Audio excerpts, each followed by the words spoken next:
बात की जाए बिग बॉस की, बिग बॉस में दीपिका जीत कर आई है, तो आप कितनी सेटिस्फाई हैं इस डिसीजन से? और सीरियसली मैं बिल्कुल भी सेटिस्फाई नहीं हूँ बिकॉज़ मैं उस घर में रही हूँ और मुझे पता है कि कंटेस्टेंट कैसे होते हैं और वो खेल कैसा होता है और वो इतनी सीनियर थी लेकिन उन्होंने वो चार्म एक जो होना चाहिए था वो नहीं छोड़ा और मेरे हिसाब से तो डिज़र्विंग नहीं था। मेरे हिसाब से तो अगर देखा जाए तो रोमिल ज़्यादा डिज़र्विंग था, सुरभि राणा भी डिज़र्विंग थी, दीपक ठाकुर था, इवन श्रीशांत तो था ही।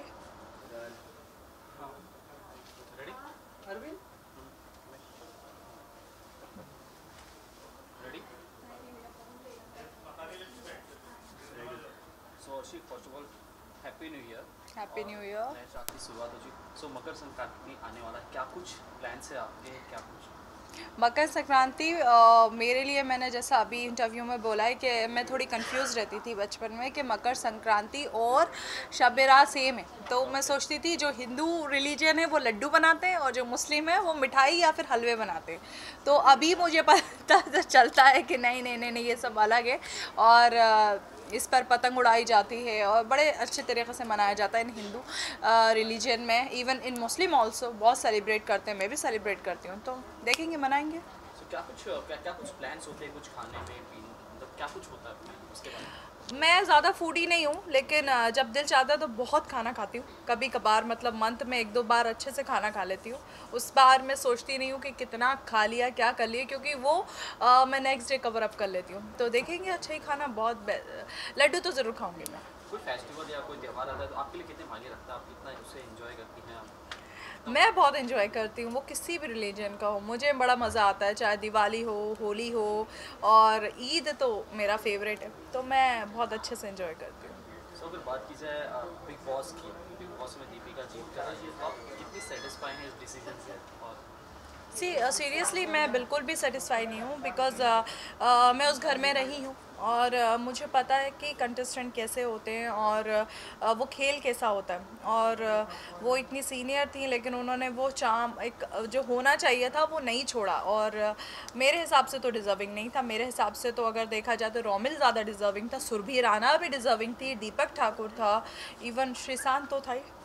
मैम, लेकिन आपने जैसे कि वीवो स्टार जब था, बीच में जब एंड में आपने कहा था कि दीपिका ही जीतेगी और वही हुआ लास्ट मिनट में जो हम कह रहे थे जो करते, हाँ। तो इसके पीछे क्या आप सच में फिक्स रहता है? नहीं, क्योंकि फिक्स। काफी लोग बाद में भी ऑब्जेक्शन उठाए और काफी ट्रोल भी हुई दीपिका आपके इस बयान से बाद में। जी। क्या कहना चाहिए? दीपिका से पूछा भी, दीपिका ने कहा मुझे इस बारे में कुछ बोलना नहीं है। यार, मैं तो यही बोलूँगी कि फ़िक्स चीज़ कभी बोल ही नहीं चाहती कि मैं फ़िक्स्ड हूँ। तो देखो यार, मतलब वो रोना और लोगों के सामने बहुत अच्छा बनना, ये सब चीज़ें जो होती है ना वो थोड़ी सी एक्चुअली हमारी जो पब्लिक है वो भी इस इन सब चीज़ों पे बड़ा गौर करती है कि कौन बेबस है, कौन लाचार है, तो उसे ही जिता दो।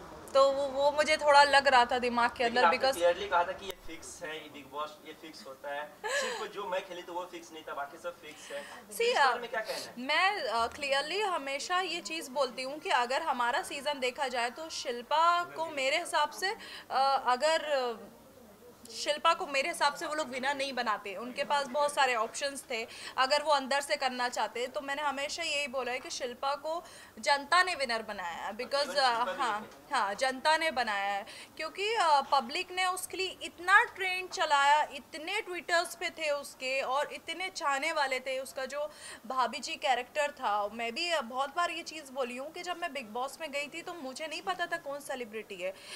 मुझे नहीं पता था Vikas Gupta celebrity, I don't know, मुझे नहीं पता था हिना कौन है, प्रियांक कौन है, मैं नहीं जानती थी। लेकिन मैं शिल्पा को जानती थी और हितेन तेजवानी को, तो उनके इतने सारे फैंस थे और उन्होंने देखा। और मेरे हिसाब से अगर अंदर का होता तो शायद शिल्पा शिंदे उस टाइम विनर नहीं होती। ये तो हो गई बिग बॉस की बात। अगर आपके आप जैसे हमें आपने बताया कि आपको एक्टिंग में भी वो है, तो उसके बारे में आप क्या कहना चाहेंगे? मैं बिग बॉस से निकल के बहुत सारे कैमियो की हूँ, कलर्स पे की हूँ, कलर का एक शो की हूँ, नेगेटिव रोल की हूँ, अभी भी बहुत सारे सीरियल्स के ऑफर है। लेट्स सी, एक्टिंग तो करना ही पड़ेगी ना, बिना एक्टिंग के इवेंट से थोड़ी खाएंगे। मैं खतरों खिलाड़ी की बात करें तो फिर आपने जो बयान दिया था कि विकास गुप्ता की वजह से आप नहीं जा पाए, कितना, लेकिन विकास गुप्ता ने इसे नकारा है, इसमें क्या कहना है आपका? यार विकास गुप्ता के बारे में हम बात ही ना करें तो बेस्ट है, बिकॉज वो बिल्कुल यूज़लेस है। उसके बारे में बात करना मतलब अपना दिमाग ख़राब करना, क्योंकि आप उसके बारे में कुछ भी बोलेंगे वो तो बोलेगा नहीं नहीं मैंने तो ऐसा नहीं किया, वो अच्छी चीज़ों में पॉजिटिव एनर्जी क्यों नहीं डालती हैं, वो पॉजिटिव चीज़ों में क्यों नहीं डालती हैं, आपने मुझसे ये क्यों नहीं पूछा कि उन्हें अवार्ड कितने मिले, ऐसे से बात करने लगेगा। तो लीव इट, उसको छोड़ो अभी। और दानिश जहन के बारे में भी no I don't know, Danish Jahan का मैंने कुछ ऐसा बोला नहीं है, लेकिन न्यूज़ आई हुई है।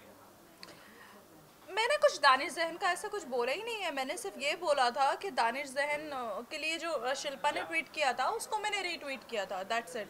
मैं दानिश जहन को भी नहीं जानती थी, मैंने कुछ इंस्टाग्राम पे कुछ स्टोरीज़ देखी, स्क्रॉल कर रही थी तो एकदम से वो सामने आया, तो मैंने कहा ये कौन बंदा है, तब जाकर मुझे पता चला कि वो उसका शो था ना, कौन सा एस ऑफ स्पेस, तो उसमें आया था। अच्छा, अगर इन फ्यूचर आपको खतरों के खिलाड़ी में जाने का मौका मिले तो जाना चाहेंगे? क्योंकि विकास गुप्ता ने क्लियर कहा कि शायद उन्हें चांस ही नहीं मिला था, आप सेलेक्ट ही नहीं हुई थी, इस तरह की बातें कर रहे थे।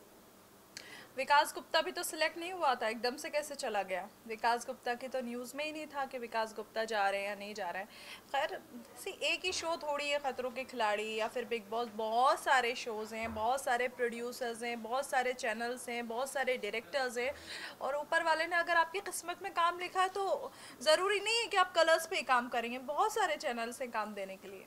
आपके अपकमिंग प्रोजेक्ट्स के बारे में कुछ बताइए। मेरे अभी मैंने अभी नेगेटिव रोल कंप्लीट किया सावित्री देवी का, अभी मेरे पास 3-4 सीरियल्स के हैं, अच्छे बड़े बड़े सीरियल्स हैं, let's see, but I want to go in movies, क्योंकि उसमें थोड़े दिन का शूट रहता है, उसके बाद प्रमोशन करो, आराम से बैठो। सीरियल में 12-12 घंटे लगातार लगे रहना पड़ता है। और कहीं ना कहीं बॉलीवुड में सॉफ्ट टारगेट कर रहे हैं एक्टर्स को, इसका क्या कहना है? जैसे नसरुद्दीन शाह का जो विवाद हुआ है रिसेंटली, इस पर आपका क्या ओपिनियन है? उनके स्टेटमेंट से कितना आप इत्तेफाक करते? देखिए, अब मैं हमेशा से यही चीज़ बोली हूँ कि एज ए मुस्लिम मतलब अगर कोई ऐसी बात बोलता है तो बड़ी गलत है, बिकॉज़ हमारे अब्बा जान तो हमेशा यही बोलते हैं कि इंडिया में हम लोग ज़्यादा सेफ़ हैं as compare to other countries, because मैंने तो बचपन से हमेशा यही देखा कि हमारे साथ तो कभी ऐसा नहीं हुआ कि मुस्लिम है इंडिया में रह रहा है, ऐसा नहीं है। हमें वही चीज़ मिली है जो एक हिंदू को मिली हो, चाहे एक क्रिश्चियन को मिली हो, और हम मैं ऐसी जगह से बिलोंग करती हूँ जहाँ पर हिंदू लोग ज़्यादा रहते थे और हम लोग सब मुस्लिम सब मिलके उनके साथ फेस्टिवल सेलिब्रेट करते थे। तो सो आई डोंट नो कि हिंदू मुस्लिम या फिर इंडिया के अंदर नहीं है, बिकॉज़ मैं तो ये भी नहीं जानती थी कि इंडिया और पाकिस्तान का कोई मसला था। अभी जानना स्टार्ट किया 4-5 साल पहले तो मैं पाकिस्तान टीम को सपोर्ट किया करती थी, तो आई डोंट नो। तो फेवरेट प्लेयर मेरा भूल गई मैं तो मेरे हिसाब से मैं तो सेफ हूँ। बट आमिर साहब साइड अफरे को चेस करते थे। मैं तो बहुत सारे प्लेयर्स को करती हूँ, फॉर एग्जांपल श्रीशांत को किया मैंने इतना सपोर्ट। सो लास्टली क्या कुछ कहना चाहते हैं अपने फैंस को? कुछ पूछना एक इसके अलावा मैम, और जो रिसेंटली एक मूवी आई है अभी एक्सीडेंटल प्राइम मिनिस्टर, काफ़ी विवादों में वो फिल्म भी, इसके लिए क्या कहना है आपको कि इन सब चीज़ें, जैसे सेंसर बोर्ड क्लियर हो चुका है तो फिर पॉलिटिकल प्रेशर आ रहा है, और सेम दूसरी तरफ बाला साहब ठाकरे की फिल्म है, वो बोलते हैं हम सेंसर में डालेंगे नहीं, डायरेक्ट रिलीज करेंगे, तो इन दोनों फिल्मों के लिए क्या ओपिनियन आपके में? मुझे नहीं पता कौन सी movie accidental prime minister, I don't know. Anupam Kher की फिल्म है ये मैम, मनमोहन सिंह के ऊपर से मैं तो फिलहाल इन सब चीज़ों, ये जब चीज़ ही नहीं पता तो उसके ऊपर कमेंट करने का कोई फ़ायदा नहीं है, बिकॉज़ अगर उसके बारे में थोड़ा सा भी मुझे जड़ पता होती कि हाँ ऐसा है तो फिर मैं जवाब दे सकती थी। अच्छा, इसके अलावा अगर मकर संक्रांति आपको मनाना हो तो किस सेलिब्रिटी के साथ मनाना चाहेंगे आप? सलमान के साथ, और किसके साथ, वही सबसे बेस्ट है हमारे लिए। चैलेंज भी किया हुआ है थोड़ा, ऑब्वियसली सलमान के साथ पतंग उड़ाना तो मतलब मज़ा आ जाएगा, मतलब पतंग को भी मज़ा आएगा कि हमारी डोरी कौन पकड़ा हुआ है। थैंक यू सो मच मेरी आवाम को जो मुझे इतना ज़्यादा सपोर्ट करती है, इतना ज़्यादा प्यार करती है, और मैं ऐसे ही आप लोगों को एंटरटेन करती रहूँगी। Thank you. अच्छा, थोड़ा बटन का शॉट एक मिनट माइक हटा लो ना। आराम से पकड़ो भाई। हाँ, तो वो पिक्चर जो है मनमोहन सिंह को का रोल जो है वो अनुपम खेर कर रहे हैं। अवॉइडेबल। पता ही नहीं मेरे Just को। hold this. मैंने ट्विटर पे थोड़ा सा सिर्फ एक्सीडेंटल प्राइम जब तक ये मिनिस्टर पढ़ो नहीं इस ऐसा चीज़ के देखा बारे था, में ना, मुझे बोलना पता फिर ही बहुत नहीं। गड़बड़ हो जाता है। Just smile. क्या करूँ ऐसे ऐसे? तुम्हारी नहीं तो कभी नहीं। मैम एक उल्टा है, तो चलेगा यार, उल्टा है। हाँ उल्टा है। उल्टा है पतंग। चलेगा कुछ नहीं। अभी थोड़ी बांधा हुआ है। इसलिए मेरा पिक्चर होना चाहिए था ना। वो देखो नीला में पंजाब वाला गिर गया पतंग देखकर। हो गया? Done done. Thank you thank you thank you आशी मैम।